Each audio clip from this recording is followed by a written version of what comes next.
యేసు ప్రభువారు రూపాంతర కొండ మీద ఉన్నప్పుడు ఈయన నా ప్రియ కుమారుడు, ఈయన ఎందు నేను ఆనందిస్తున్నాను, ఈయన మాట వినుడి అని ఎక్కడి నుంచి స్వరం వచ్చింది? ఒక మేఘం. కనుక ఒక మేఘము ఆయన గురించి మనకు సాక్ష్యం ఇస్తుంది. ఒక మేఘము ఆయనను కొనిపోయింది. ఇప్పుడు ప్రకటన 1:7 చదివా. ఎలా వస్తున్నాడు? ఆయన విమానంలో రావట్లేదు, షేరాటంలో రావట్లేదు, ఇంతకుముందు ఎరుసలేముకి వెళ్ళినట్లు గాడిద పిల్ల మీద రావట్లేదు. ఇప్పుడు పూర్తిగా మారిన రూపురేఖలన్నీ మారిపోయినాయి. ఎలా వస్తున్నాడంటే మేఘారూఢుడై రాబోతున్నాడు, మేఘమండలం మీద ఆయన రాబోతున్నాడు. కనుక ఒక దినాన ఆయన రాబోయే ఆ గొప్ప దాని గురించి ఇక్కడ సాక్ష్యం ఇస్తున్నారు. ఏమని సాక్ష్యం ఇస్తున్నారంటే 10వ వచనం, ఆయన వెడుచుండగా వారు ఆకాశం వైపు తేల్చి చూచుండరి, ఇదిగో తెల్లని వస్త్రములు ధరించుకొని 2 మనుషులు వారి యొద్ద నిలిచి. మనుషులు అని మూల భాషలో దేవదూతలు. తెల్లని వస్త్రాలు ఎవరు ధరించుకుంటారు? మన వస్త్రాలు ఎలా ఉంటాయి?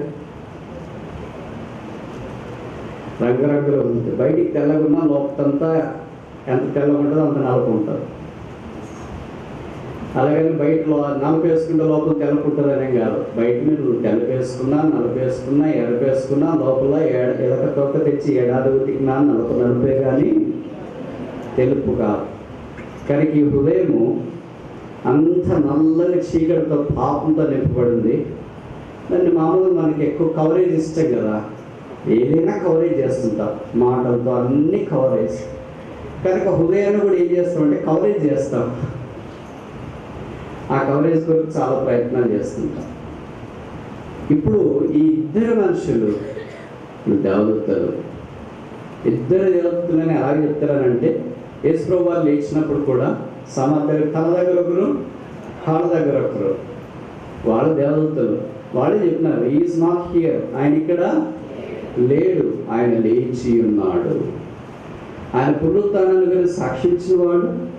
ఇప్పుడు ఆయన యొక్క రాకడల గురించి ఏమని వాళ్ళు సాక్ష్యం ఇస్తున్నారంటే అపోస్తుల కార్యాలు 1వ అధ్యాయము 11వ వచనంలో, అపోస్తుల కార్యాలు 1వ అధ్యాయము, అపోస్తుల కార్యములు 1వ అధ్యాయము 11వ వచనం, గలిలయ మనుషులారా, మీరెందుకో నిలిచి ఆకాశం వైపు చూస్తున్నారు?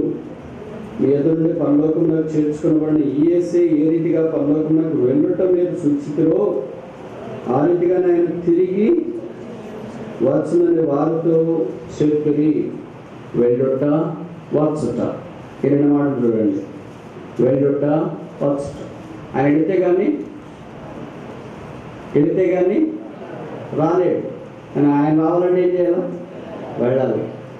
ఆయన వెళ్ళేది, ఆయన వచ్చేది ఒకే వచనంలో అపోస్తుల కార్యాల ఆరంభంలో చెప్పట నిజంగా శ్లాఘనీయమైన వాక్యం. కానీ ప్రభు వెళ్ళాడు అంటే వదిన ఆయన రాబోతున్నాడు. ఏంజిల్స్ ఆర్ టెస్టిఫై, దేవదూతలు ఆయన యొక్క రాకడ గురించి సాక్ష్యం ఇస్తున్నారు. కనుక ఇప్పుడు దాకా మనం 3 సాక్ష్యాలు చూశారు. Witness in the old testament, పాత నిబంధనలోని సాక్ష్యము. 2వది witness in the new testament, కొత్త నిబంధనలోని సాక్ష్యము. 3వది విట్నెస్ ఆఫ్ ద ఏంజిల్స్, దేవదూతల యొక్క సాక్ష్యము. 4వది చూస్తాము, మనకు చాలా పరిచయమైన మాట, రోమాపత్రిక 8వ అధ్యాయం,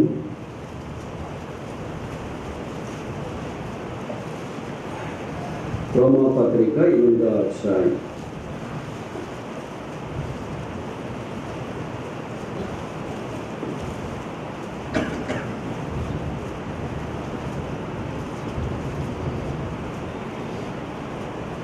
19వ వచనం, దేవుని కుమారుల ప్రత్యక్షత కొరకు సృష్టి మిగుల ఆశతో తేలిచూచు కనిపెట్టుచున్నది.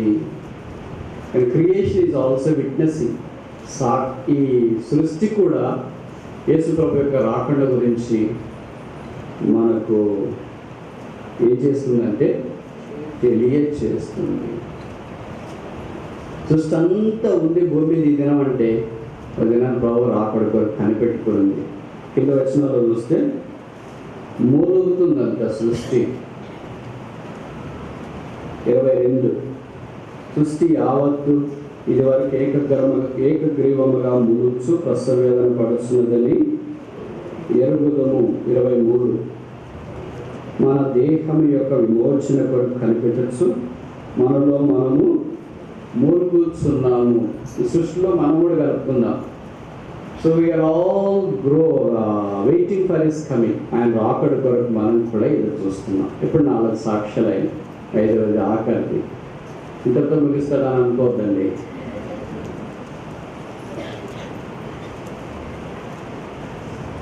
యోహాను సువార్త 14:3 మనం ఇందాక చదివాను.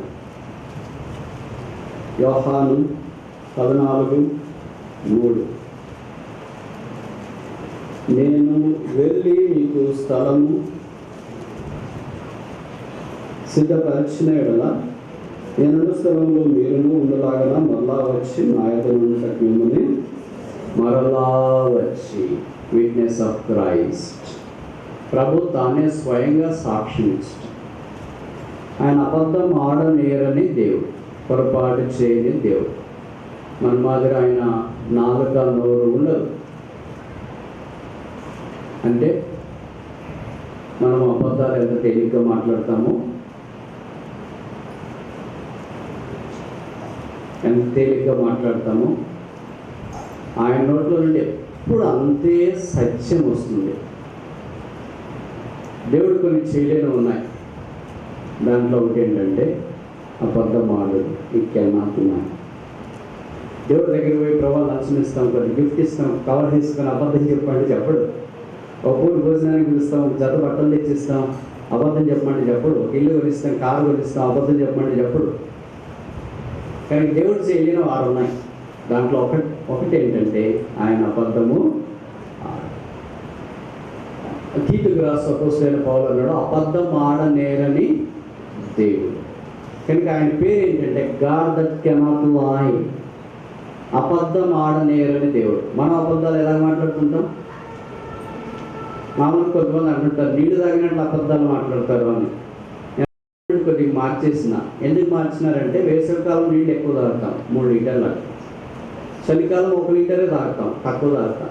అంటే చలికాలం తక్కువ అబద్ధాలు చెప్పి వేసవికాలం ఎక్కువ అబద్ధాలు చెప్తామా? అట్లా మనదే సీజనల్ కాదు. Sin is not seasonal, it is perennial. పాపం అనేది సీజనల్కి వచ్చేది కాదు. చలికాలం ఎక్కువ, వేసవికాలం తక్కువ, వర్షకాలం తక్కువ, అలా కాదు. ఎప్పుడైనా అబద్ధాల ఫ్లో వస్తూనే ఉంటుంది. దానికి ఏమి పగలు రాత్రి సాయంకాలం అట్లేమి ఉండదు. అందుకని దాన్ని ఏం మార్చినామంటే గాలి వీల్చుకున్నంత తేలిగ్గా అబద్ధాలు చెప్తారని. క్రైస్తవేత్తలు కాదు, విశ్వాసం. అది క్లూ.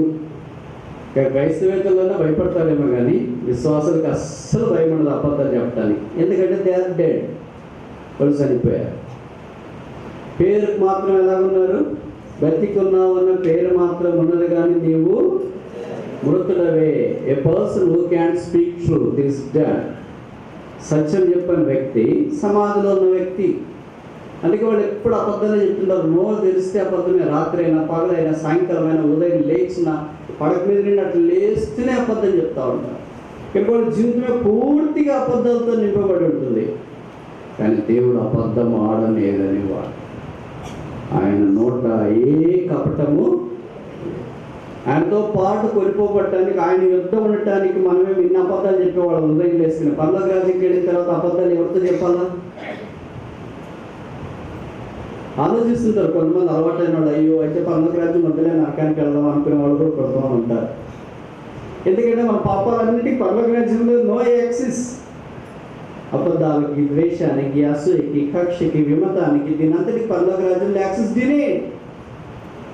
కేవలం పరిశుద్ధత, విశ్వాసము, నిరీక్షణ, ప్రేమ, దీర్ఘశాంతము, దయాళత్వం, తగ్గింపు, విధేయత, ఈ దైవికమైన లక్షణాలు, క్రీస్తు పోలిన లక్షణాలు పరలోకానికి మనం తీసుకున్నాడు. ఇప్పుడు 5 విషయాలు చూసిన the prophecies of his coming. ఆయన రాకుండా గురించిన ప్రవచనాలు, దాంట్లో మొదటిది ఏంటంటే witness of the old testament, పాత నిబంధన సాక్ష్యము. రెండోది witness of the new testament, కొత్త నిబంధన సాక్ష్యము. మూడవది విట్నెస్ ఆఫ్ ద ఏంజిల్స్, దేవదూతల యొక్క సాక్ష్యము. నాలుగవది విట్నెస్ ఆఫ్ ద క్రియేషన్, సృష్టి యొక్క సాక్ష్యము. ఐదవది విట్నెస్ ఆఫ్ జీసస్ క్రైస్ట్, యేసు ప్రభువు తానే చెప్పిన మాటలు, నేను మరలా వచ్చి మిమ్మల్ని తీసుకున్నాను. ఈ 5 విషయాలు చెప్పినా ఇప్పుడు మొదటిదంతా మనం ఆరంభిస్తాం. ఏంటి మొదటిది? Witness of the old testament. పాత నిబంధనలో నేను మరలా వస్తానని కొంతమంది చెప్పినారు. వీలైతే 5 విషయాలు పాత నిబంధనలో అలాంటి ప్రవచనాలు మనం చూడటానికి ప్రయత్నం చేస్తాం. కానీ 5 చూడకపోవచ్చు, కానీ ప్రయత్నం చేస్తాం. తొందరగానే ముగించడానికి కూడా ప్రయత్నం చేస్తాం. మొదటిది ఆదికాండం 22. Genesis chapter 22.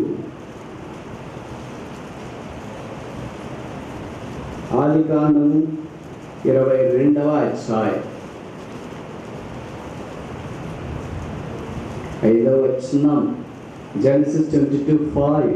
ఆదికాండం 22:5. తన పనివారితో, మీరు గాడితో ఇక్కడనే ఉన్నది, నేను ఈ చిన్నవాడను అక్కడికి వెళ్ళి దేవునిలోకి మరలా మీ వద్దకు వచ్చుదాము. ఈ మాట ఆలకించండి, నిద్ర మొత్తం ఉండొద్దండి. ఎందుకంటే అన్నీ తెలిసిన వాక్యాలే మనం అనుకుంటాం, అన్నీ తెలిసిన మనకి ఏమీ తెలియదు. మరలా వచ్చి, మరలా వచ్చేదను ఏకవచనం వాడా బహువచనం వాడా? బహువచనం. ఇప్పుడు ప్రశ్న నేను అడగవచ్చా? మిమ్మల్ని అడిగేటటువంటి కాదు, కానీ మీ గమన వాక్యం మీద కేంద్రీకరింప చేయడానికి ఇది వచ్చే ప్రయత్నం. ఇప్పుడు అబ్రహాం ఇస్సాకు మళ్ళా కిందికి దిగి వచ్చారా రాలేదా? రెఫరెన్స్ చెప్పండి. నాకు తెలిసి మీరు ఇక్కడ చూస్తారని, ఎందుకంటే ఇంట్లో టైం లేదు కదా. ఇంట్లో అన్నిటికీ మనకు టైం ఉంటుంది వాక్యానికి తప్ప. పోట్లాడటానికి, ఫోన్లో మాట్లాడటానికి, ఇతరులు తిట్టడానికి, ఇతరుల గురించి రకరకాలుగా మాట్లాడుకోవటానికి, మన పనులకి, మన వంటలకి, ఒక వంట కాదు 10 వంటలు చేసుకోవటానికి కూడా టైం ఉంటుంది. వడేయడానికి టైం ఉంటుంది, వేసవికాలం కదా, అన్నిటికీ టైం ఉంటుంది. ఒకే ఒక there is no time for God in our lives. దేవుడు, ప్రార్థన, వాక్యము అని అంటే మీరు బాగా గమనించుంటారు. నేను చెప్పేది వాస్తవమా కాదు ఇప్పుడు మీరు చెప్పండి.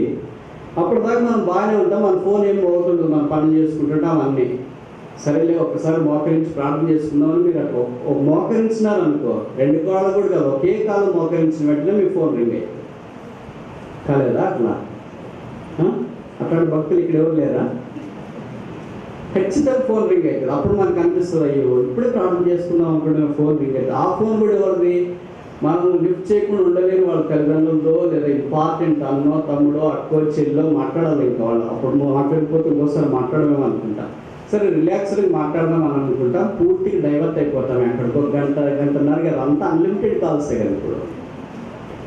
కనుక వాళ్ళతో మాట్లాడేలోగా సమస్యలు, పోరాటాలు అవి అన్నీ విని ఏడ్చి, వాళ్ళు ఏడిపించి మొత్తానికి ఫోన్ పెట్టేస్తాం.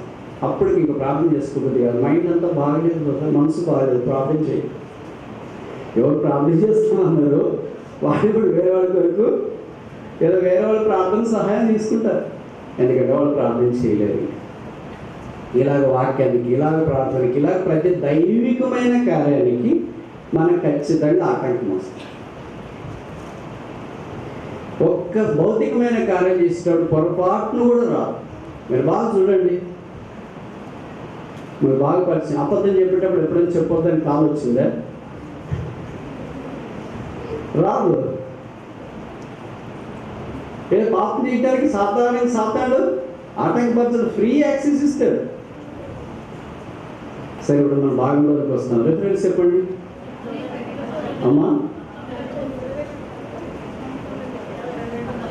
ఒక్కొక్కళ్ళు చెప్తారు. సిస్టర్స్ చాలా తెలివైన వాళ్ళు కనుక చెప్తారు. మొదటి వాళ్ళు ఎక్కడైనా మనకి సిస్టర్స్ ఫస్ట్ కదా. ఆర్టీసీ బస్సులో కూడా స్త్రీలకు కేటాయించిన సీట్లు వారినే కూర్చునేయండి. రిజర్వేషన్ కూడా వాళ్ళకి 33%. నాకు తెలిసి పనులు రాజ్యంలో కాదనుకుంటా. ఆదికాండము అమ్మా 22 19. తర్వాత అబ్రాహాము తన పనివారి యొద్దకు తిరిగి రాగా, అబ్రాహాం తిరిగి వచ్చినాడా? ఇస్సాకు కూడా తిరిగి వచ్చాడు. ఇస్సాకు ఏమయ్యాడు మరి? మరలా మేము వస్తామన్నాడు కదా. ఇది ఏకవచనమే ఉంది. అబ్రహాము ఇస్సాకు తిరిగి రాగా అని లేదు. వారు వచ్చిరి అని కూడా అబ్రహాము తిరిగి రాగా క్లియర్గా రాస్తే అర్థం ఏంటి? ఇస్సాకు రాలేదు. ఎక్కడున్నాడు మరి? మిస్సింగ్. దానిలో మిస్సింగా. ఎక్కడికి వెళ్ళాడు? ఇస్సాకు మరలా ఎప్పుడు కనిపిస్తాడు? 24వ అధ్యాయం, ఆదికాండము 24వ అధ్యాయం.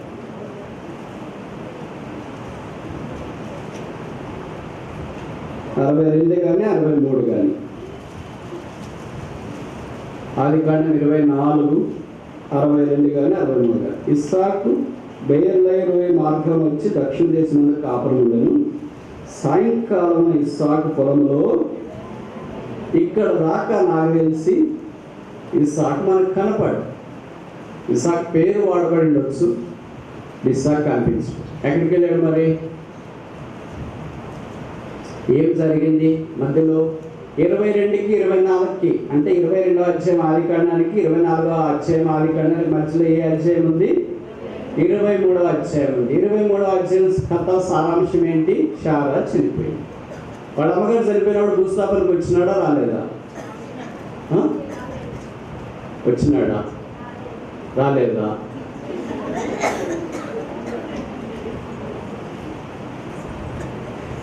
నాకు తెలిసి మరి నా బైబిల్లో లేదు. The Bible is silent. అక్కడ ఇస్సాకు వచ్చి అబ్రహాం తన భార్య అయిన శారా చనిపోయిన తర్వాత చాలా బాధపడినాడు, పాపం ఏడ్చినాడు, ప్రలాపించినాడు, దుఃఖం పొందినాడు. కానీ ఇస్సాకు కూడా దుఃఖంలో పాల్పొందినాడని, వాడమ్మ భూస్థాపనకు వచ్చినాడని, అక్కడ ఉన్నాడని ఏమీ లేదు. అంటే ఈ ఇస్సాకు యేసు ప్రభు వారికి సాదృశ్యమని మనకు తెలుసు. 22వ అధ్యాయంలో మోరియా పర్వతం మీద ఇస్సాకును దేవుడు యోమని అబ్రహాం సెలవిచ్చినప్పుడు అబ్రహాం తీసుకుని వెళ్ళాడు. ఆ బలిపీఠం మీద ఉంచినాడు. ఇస్సాకు చనిపోకపోయినా దేవుడు అబ్రహాం యొక్క ఉదయాన్ని ఉంచినాడు కనుక అబ్రహాం బలి అర్పించని ఇస్సాకును. మనం సండే క్లాస్లో కూడా పాట పాడుతుంటాం కదా, శ్రేష్ఠ ఈవలనిచ్చు హేబేలు. అక్కడి నుండి ప్రతి ఒక్కరి గురించి అబ్రహాము తన కుమారుని ఎలాగ అర్పించినాడో అన్నీ మనం పాడుతూనే ఉంటాం. అంటే అబ్రహాము తన కుమారుని అర్పించినాడు. అది హెబ్రీ పత్రికలో కూడా రాయబడింది. నిన్న మనం చూసిన అంకులు జ్ఞాపకం చేసినాడు. కానీ అక్షరానుసారం ఆత్మీయంగా అర్పించినాడు. అక్షరానుసారంగా ఏంటి? కరెక్ట్ కత్తి అక్కడ దగ్గరకు వచ్చేటప్పుడు అబ్రహామా చిన్నవాని మీద చేయవే. మరి ఏం చేయాలా? ఎందుకో కళ్ళెత్తి చూడు, కొమ్ములు తిరిగిన పొట్టేలు అక్కడ కనిపిస్తుంది. కొమ్ములు తిరిగిన పొట్టేలు అక్కడ కనిపిస్తుంది కనుక అబ్రహాం కళ్ళెత్తి చూసిన వెంటనే కొమ్ములు తిరిగిన పొట్టేలు కనిపిస్తుంది. ఇప్పుడు అబ్రహాం ఒక్కడే దిగి వచ్చినాడు, ఇస్సాకు రాలేదు. అంటే యేసుప్రభు వారు కల్వరి కొండ మీద దేవుని కొరకైన ఆ కార్యం చేసి ముగించి మనందరి కొరకే సిలువలో ఆ ఇస్సాకు బలిపీఠం మీద అర్పించబడినట్లు యేసు ప్రభు వారు కూడా పరలోక ఇస్సాకుగా సిలువలో అర్పించబడిన తర్వాత ఇంకా ఏంటి? సమాధి చేయబడి లేచినాడు, ఆరోహణమైనాడు. 23వ అధ్యాయం ఇంక లేదు. మరలా ఆయన ఎప్పుడు కనిపిస్తాడు? ఎప్పుడు కనిపిస్తాడు? వెరీ గుడ్, చాలా బాగా చెప్పినారు, వెరీ డీప్గా చెప్పినారు. ఎప్పుడు కనిపిస్తాడంటే ఇస్సాకు ఎప్పుడు కనిపిస్తాడు? రిబ్కా ఉన్నప్పుడు. రిబ్కానేనా? రిబ్కా కదా. రిబ్కా ఉన్నప్పుడు ఇస్సాకు కనిపిస్తాడు. అంతదాకా ఇంక కనిపించదు. కానీ యేసుక్రీస్తు ప్రభువు కూడా ఎప్పుడు కనిపిస్తున్నాం? మళ్ళీ మనకు శిలువలో నుండి పైకి లేచి చనిపోయి సమాధి తిరిగి లేచిన తర్వాత దేవుని కుడి పార్శ్వమున ఆయన ఆసీనుడై ఉన్నాడు. ఆయన తిరిగి ఒక దినం రాబోతున్నాడు. ఎప్పుడు ఆయన తిరిగి మనకు ప్రత్యక్షమవుతున్నాడు అంటే ఎప్పుడైతే భూ సంబంధమైన రిబ్కాని దేవుని సంఘము, ప్రదానం చేయబడిన సంఘం, ఆయన కొరకు ఎత్తబడుతున్న సంఘం, సిద్ధపరచబడిన సీయోను యెరూషలేము. అందుకే కదా పరమగీతంలో రాయబడి సంధ్యారాగము చూపట్టు చంద్రబింబమంత అందమును సూర్యునంత స్వచ్ఛతను కళను గలదై ఊహిత సన్యాసం భీకర రూపిణకు ఈమె ఎవరు? ఈమె సులభోని పల్లకి ఎర్రరాగం వల్లకి శూలమితి ప్రదానం చేయబడిన కన్యక, వస్త్రములు ధరించిన కన్యక, పెళ్లి కుమారుని కొరకే తాను సిద్ధపరచుకున్న కన్యక, నూతనమైన యెరూషలేము, పరిశుద్ధ పట్టణము, దేవుడి కొరకని ఏర్పాటు చేయబడిన గొర్రె పిల్ల పెళ్లి వధువు.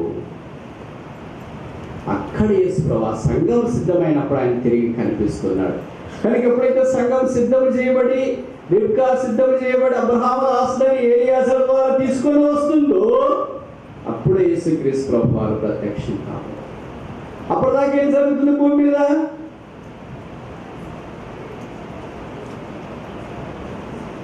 అంత అమాయకంగా ఉండదండి. నాకు తెలుసు మీరు అంత అమాయకులు కాదని. ఎప్పుడు నేను 18 ఏళ్ళు 20 ఏళ్ళ నుండి వస్తున్నా ఎక్కడికి, నెల్లూరుకి. కనుక మీరు అంత అమాయకులు కాదని మాత్రం నాకు బాగా తెలుసు. 23వ అధ్యాయం కనిపిస్తుంది. 23 ఏం కనిపిస్తుంది?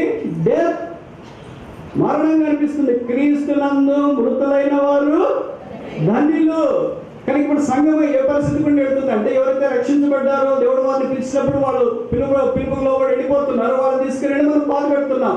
రక్షించబడిన వాళ్ళు చనిపోతే తీసుకెళ్ళి పాలు పెట్టబడుతున్నాయి. ఇప్పుడు అంత సంఘంలో 23వ అధ్యాయం కనిపిస్తుంది. 24వ అధ్యాయం మనం సిద్ధపరచబడినప్పుడు ఇస్సాకు తన మార్గంలో వచ్చి ఎలాగైతే రిబ్కాను చూచినాడో, వదినాను ప్రభు రాబోతున్నాడు మరలా వచ్చి ఆయనతో పాటు ఉండటానికి సిద్ధపరచబడిన కన్యకగా, ఏర్పాటు చేయబడిన శులమితిగా, దేవుని పెళ్లికి సిద్ధపరచబడిన వధువుగా మనం ఆయన ఎదుర్కోవటానికి వెళుతూ ఉన్నాము. ఆహా, దేవుని ప్రతి జ్ఞాన బాహుళ్యములు ఎంతో దొరికారు. పాపాత్మమైన మన కొరకు పడి చెడిపోయి పాపంలో ఇష్టానుసారంగా జీవిస్తున్న మన కొరకు ఆయన తన కుమారుడు యేసుక్రీస్తు ప్రభు వారిని శిలువలో మన కొరకు అప్పగించడం మాత్రమే కాదు, ఆయన మృతుల్లో నుండి తిరిగి లేపాడు. ఇస్సాకు బయటికి రావడానికి కొమ్ము తిరిగిన పొట్టేలు ఒక్కటి సరిపోయింది. ఇశ్రాయేలు బయటికి రావడానికి ఒక కుటుంబానికి ఒక గొర్రె పిల్ల సరిపోయింది. గాడిదను విప్పటానికి 2 శిష్యులు సరిపోయారు. మన లాంటి వారిని విప్పటానికి కొమ్ము తిరిగిన పొట్టేలు సరిపోలేదు, ఒక గొర్రె పిల్ల సరిపోలేదు, 2 శిష్యులు మనకు సరిపోలేదు. దేవుడే మానవుడిగా ఈ భూమి మీదకి దిగి వచ్చినాడు. పాప స్వభావం వచ్చినాడు. He has no sin but he put on the nature of that. మన కొరకు ఈ భూమి మీదకి వచ్చినాడు. పాప శిక్షను భరించినాడు. ఆయన పాపముగా చేయబడ్డాడు, రక్తంగా వచ్చినాడు, చనిపోయాడు, సమార్చేయబడి ఆ శిలువ మీదకి తిరిగి సమార్చేయబడి తిరిగి లేచి పరలోక స్థలంలో ఆసీనుడై ఉన్నాడు. ఆయన పునరుత్థానాన్ని గురించి ఎదురు చూసే భాగ్యంలోనికి మనం తీసుకుని వచ్చినాడు. విచిత్రం ఏంటంటే, ఆయన లేస్తాడనే సంగతి నమ్మలేకపోయారు ఎవరు. ఎంఐ గ్రామం నుండి 2 మనుషులు వెళ్తుంటే లూకాసు వార్త 24వ అధ్యాయం యేసుతానే వచ్చి వారితో కూడా నడిచాను. 24:15 వచ్చి వాళ్ళతో మాట్లాడుతుంటే వాళ్ళు మనలో మాదిరి అనుకుంటారు. పక్కన పోయే మామూలు మనం ట్రైన్ ఎక్కుతుంటాం కదా, ఎక్కిన వెంటనే మన పక్కన ఎవరైనా ఎక్కి కూర్చుంటే వీళ్ళు కూడా మనం కో ప్యాసింజర్స్లే అని అనుకుంటాం. ఎందుకంటే మన కళ్ళు ఎప్పుడు అలాగే అనిపిస్తుంటాయి. ఈయన ఎవరు గొప్పోడు అని గొప్పోడని అనుకున్నా మనకేముందిలే, మనకంటే గొప్పోడు ఉన్నారా ఎక్కడన్నా అని మనం అనుకుంటూ ఉంటాం. ఆయన వాళ్ళతో మాట్లాడుతున్నాడు కానీ వాళ్ళు గుర్తుపట్టలేకపోయారు. అందుకే వాళ్ళు ఆయన పునరుత్థానాన్ని గురించి నమ్మలేదు. యేసు ప్రభువే చెప్పాడు తన నోటితో. ఎవరు చెప్పారంటే ఆయన పునరుత్థానాన్ని గురించి? మోషే మొదలుకొని 24వ అధ్యాయం లూకాసు వార్త 24వ అధ్యాయం 27 24:27 24:27 మోషేయు సమస్త ప్రవక్తలను మొదలుకొని కొన్ని లేఖనాలన్నింటిలో తను కూర్చున్న వచ్చిన భావంలో వారికి వెళ్ళిపోయాను. కనుక ఆ యేసు ప్రభు వారి యొక్క తిరిగి లేచి దాని గురించి మోషేతో మొదలుకొని ప్రవక్తలందరూ చెప్పిన ప్రవచనాలు ఆయన వారికి తెలియచేయడం ఆరంభించినాడు. అంతకు ముందు వాళ్ళకు ఒక కొటేషన్ ఇచ్చినాడు. ఏంటి ఆ కొటేషన్ అంటే 25 24:25 అందుకు ఆయన తెలివి కలిగిన వారు ప్రవక్తలు చెప్పిన అని రాశారా? అది చూస్తున్నారు మీరు. నాకు అనుమానం వచ్చింది, వేరే బైబిల్ ఏమని బదులుదాంట్లో ఇట్లుండేమని అనుకుంటున్నారా? అవివేకులారా అంటే చాలా పాలిష్గా రాశారు తెలుగులో. ఇంగ్లీష్లో ఇది బాగుంటుంది, నాటుకు ఉంటుంది, ఘాటుకు ఉంటుంది, సూటుకు ఉంటుంది, తగిలేటట్టు ఉంటుంది. ఓ ఫూల్స్. మనం ఎవరన్నా మన పిల్లల్ని అవివేకి అన్నాడు, వాడిని పెద్ద పట్టించుకోడు. అదే మనం ఫూల్ అన్నాం అనుకో, భార్య భర్తనో భర్త భార్యనో అన్నాడు, ఫూల్ అన్నాడు అనుకో, అంతే. నన్ను ఫూల్ అంటావా? అందులో నెల్లూరు జిల్లా వాళ్ళు ఫూల్ అంటావా? అసలు నువ్వెంత, నీ బుద్ధి ఎంత, నీ తెలివి ఎంత, నీ జ్ఞానం ఎంత, నీ వివేచన ఎంత, నీ ఆలోచన ఎంత, I can not be a fool. ప్రభు వాళ్ళు అంటారు, ఓ ఫూల్స్. ఎవరు బుద్ధి లేని వాళ్ళు? ఎవరు ఫూల్స్ అంటే? ఫూల్ అంటే నిర్వచనం ఏంటి? ఉదయం జ్ఞానం అంటే ఏంటో నిర్వచనం చెప్పినాం. ఒకటే తెలుసుకుంటే ఎట్లా, రెండోది కూడా తెలుసుకోవాలి కదా. బైబిల్లో ఈ బుద్ధి లేని దానికి నిర్వచనాలు దాదాపు 10 పైనే ఉన్నాయి. దాంట్లో ఒక్కటి ఏంటంటే, fools are those who cannot believe his resurrection. ఆయన పునరుత్థానాన్ని నమ్మని వాళ్ళు ఎవరు? ఫూల్స్. అవివేకులారా, మందమతులారా, ఆయన తిరిగి లేచి అగత్యమని మీరు ఎరగరా? Knowing not that he is going to rise again. ఆయన తిరిగి లేచింది ఎవరైతే నమ్ముతున్నారో వాళ్ళెవరు? వాళ్ళెవరు? జ్ఞానం కలిగిన వాళ్ళు. ఎవరు నమ్మట్లేదు? వాళ్ళెవరు? Who is the fool of fools? బుద్ధిహీనుడి కంటే బుద్ధిహీనుడు, అందరికంటే బుద్ధిహీనుడు బైబిల్లో ఉన్నాడు. చాలా మంది ఫూల్స్ ఉన్నారు కదా. ఇప్పుడు నేను చెప్పిన టాపిక్ రాత్రిపూట ఫూల్స్ గురించి చెప్తే మా అమ్మని తిట్టాడు ఈయన అనుకుంటారు. మీరు బాగా ప్రశాంతమైన వాతావరణంలో నేను రోజు చెప్తా ఎప్పుడైనా. Who is fool of fools? తెలియలేని వాళ్ళు, అందరికంటే ఘోరమైన తెలియలేని మూర్ఖుడు ఎవరంటే, who says that there is no God. దేవుడు లేడని బుద్ధిహీనుడు తన హృదయంలో, is the fool of the fools. అవివేకుల్లో అవివేకుడు ఎవరంటే దేవుడు లేడని వాడు. ఇంకా మిగతా చాలా మంది బుద్ధిహీనులు ఉన్నారు. అలాంటి చాలా మంది బుద్ధిహీనులు ఒక క్లాస్ ఏంటంటే, who do not believe the resurrection. యేసు ప్రభు తిరిగి లేస్తాడని నమ్మని వాళ్ళు ఫూల్స్. వాడికి గుర్తే లేదంట. ఎంత ఆశ్చర్యం! ఆయన తిరిగి లేచి అగత్యము అనే సంగతి మీకు గుర్తు లేదా? చూడండి 24, లూకాసు సువార్త 24 7వ వచనం. 24:7. మనుష్య కుమారుడు ఆఫీసులైన మనుషుల చేతికి అప్పగింపబడి సిలువ వేయబడి 3వ దినమందు లేవవలసినదని ఆయన మీతో చెప్పిన మాట జ్ఞాపకం చేసుకుని అంటే అర్థం ఏంటి అమ్మా? వెరీ గుడ్, చాలా తెలివిగా చెప్పారు. జ్ఞాపకం లేదని అర్థం. రిమెంబర్ అంటే they are not able to remember. వాళ్ళు జ్ఞాపకం చేసుకోలేకపోతున్నారు. ఎవరు జ్ఞాపకం ఉంది? ఎవరి జ్ఞాపకం ఉంది?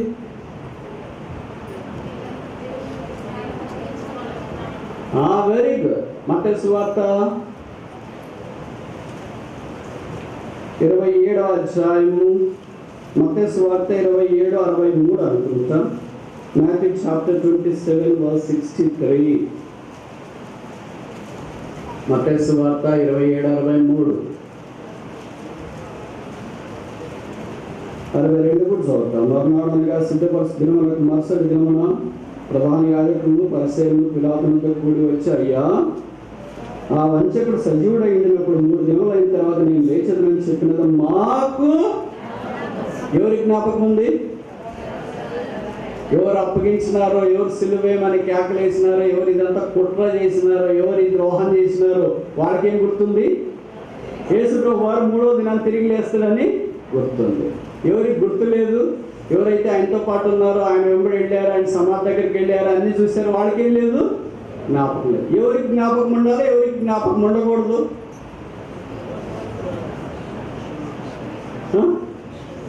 ఎమ్మాయి గ్రామంలో నుండి వెళుతున్న 2 వ్యక్తులకి ఏముండాలా?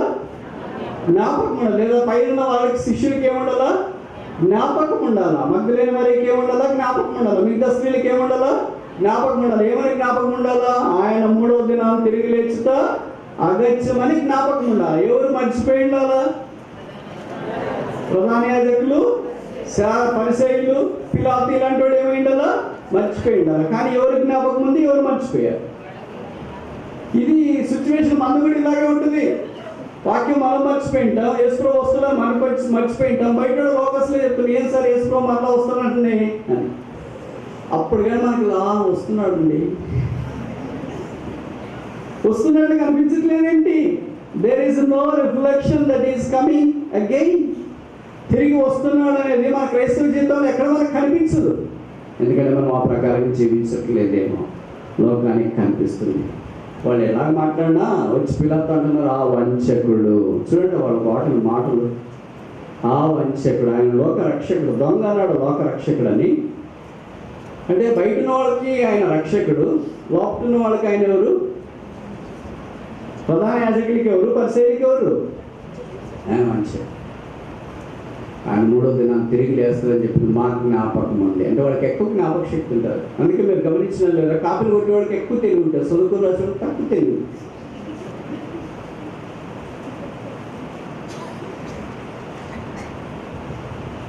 ఏదైనా కీడు చేసేవాడు, మోసం చేసేవాడికి చాలా